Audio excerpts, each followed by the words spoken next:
all want protection from the possibility that a sex offender who was recently released from prison might hurt us or people we love.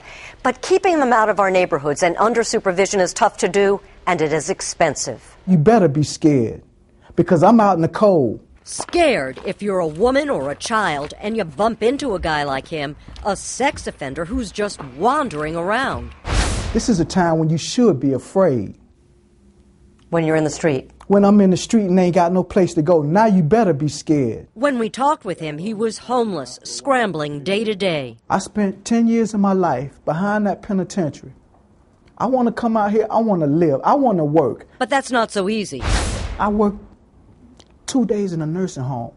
I mean, the people said I was doing a fabulous job. But the minute they got on that computer, my life was over. They found him on the sex offender registry, level 3, the worst. The sex offender registry is online, available for all to see. In addition, a sex offender must always let local law enforcement know where he lives. When neighbors find out, housing opportunities dry up. How can you expect to reform me when I have to come out here and live in the streets? It's a tough question. The man we'll call Darren served 10 years for robbing a Nassau County bar and raping a younger family member in Alabama.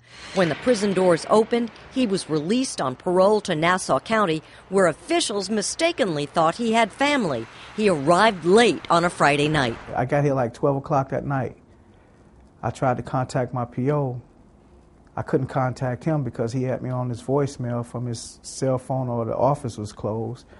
Now I'm stuck here in New York, just got out of prison. Where am I supposed to go? So what'd you do? I slept in the laundromat for like 3 days.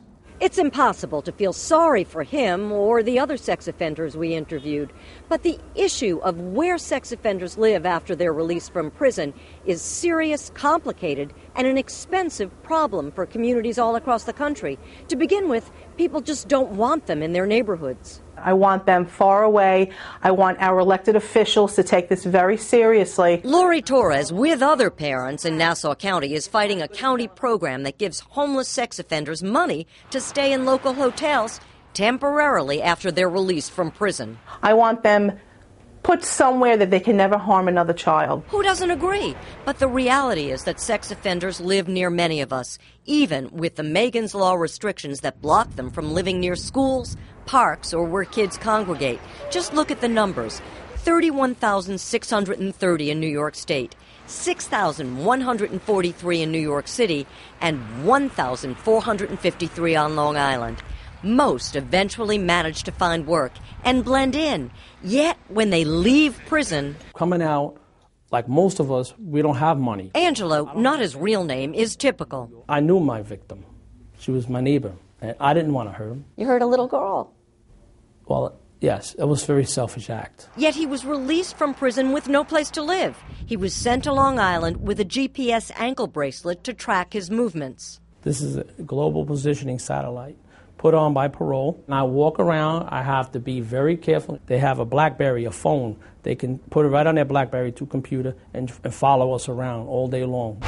Not all sex offenders are required to wear ankle bracelets. In Los Angeles and Miami, hundreds of homeless sex offenders sleep in the streets and under bridges. Right here at home in New York City, there's no special provision. If a sex offender is homeless, he can stay in a regular homeless shelter. Same in Westchester. Ankle bracelets or no ankle bracelets. On Long Island, people don't want them in their neighborhoods. If you're a pedophile and you're attracted to a 2 or 3-year-old girl or boy, no jail time's going to change that. Last fall, school officials alerted Andrea and other parents that sex offenders were in hotels in the Garden City Carl Place area. She was furious and frightened. I have children here. I live here. I have friends that live here, and you know, these are violent criminals. In Nassau County, at any one time, there may be as many as 18 homeless sex offenders, and each could get as much as 100 taxpayer dollars per night for a hotel room. It seems just so financially irresponsible to me that... Andrea, Lori, and Dave joined with other parents to pressure the hotels to get rid of the sex offenders. Criminals are dangerous, but these types of criminals tend to be much more dangerous. Hotels reacted by turning away sex offenders like Darren. I can make reservations, and they tell me the room is okay.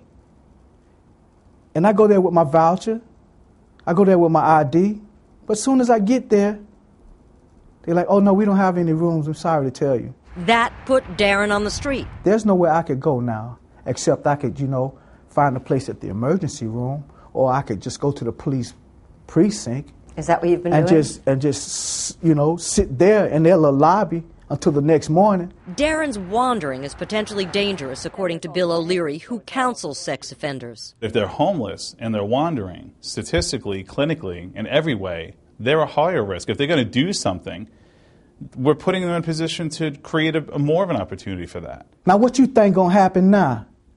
While you living it up in your little big pretty house, threatening to do something to my life? Despite the scary talk, surprisingly, only 3.6% of sex offenders in New York State were rearrested for another sex crime.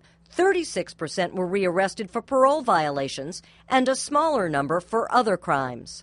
Going back to jail, it sucked. Brian, not his real name, is one of the statistics. He spent nearly 7 years in prison for having sex repeatedly with a 9-year-old.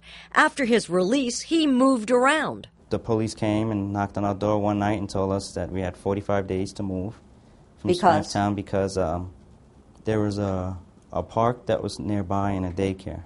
He moved into one of Suffolk County's trailers for homeless sex offenders behind the jail in Riverhead. Which is basically like being in jail again.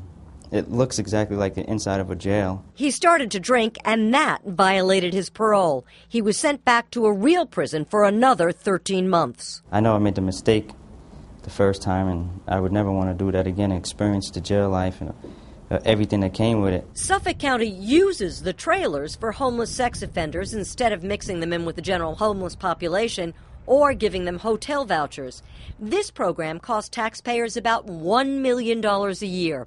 The county social service commissioner is frustrated. The state knows that we're mandated by the state constitution to provide the housing. So the state gladly says, not our problem, you're done with prison, get out, you're on your own. The commissioner is trying to change the shelter system and thinks the state corrections department should take more responsibility. If they have no place to live, they should not be automatically released at the doorstep of a social services center. That's irresponsible and ineffective. But people in the community have their own solutions. You're a rapist. You assault a woman, an elderly person, a child. I say kill him. I say execute him. As murderers come home and they get second chances. Drug dealers come home and they get second chances. I mean, sex offenders is like they don't want to give us a second chance, but I don't understand. But he also apparently doesn't understand the rules of his parole, and a violation put him back in prison. The man we called Darren did find a hotel to stay in, and now he's looking for a job. None of the hotels we contacted would talk to us for this story, and a spokesman for the State Division of Parole told me parole works with the counties and monitors the offenders, but he said it's difficult to find housing for sex offenders. Barbara Nevins-Taylor, Fox 5 News. Get MyFoxNY.com on your iPhone free at the App Store and stay connected.